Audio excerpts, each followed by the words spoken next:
Одна учительница медресе, которая была очень красивой и достойной, была незамужней.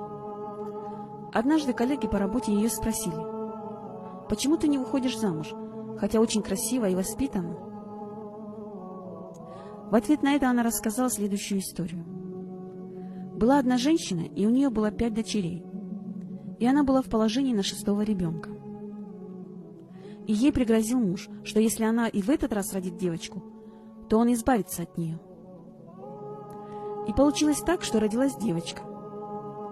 Муж взял эту девочку и перед утренним азаном положил ее у дверей мечети. После ночного намаза он обнаружил ее на том же месте и взял домой. А на следующий день поступил так же и опять обнаружил, что ее никто не забрал. Потом это надоело отцу, и он оставил дочь, и тем самым очень сильно обрадовал ее мать. Через год мать снова забеременела. И снова была та же ситуация с мужем, но на этот раз она родила сына. А после его рождения умерла его старшая дочь. Затем она опять забеременела, и опять родила сына. И умерла вторая дочь.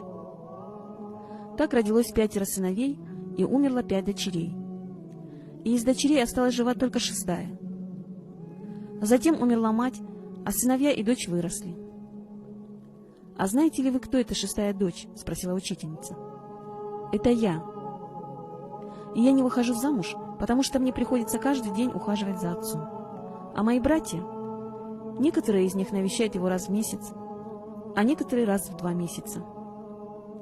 А отец каждый день плачет, жалея о том, что сделал со мной. Пречист Аллах!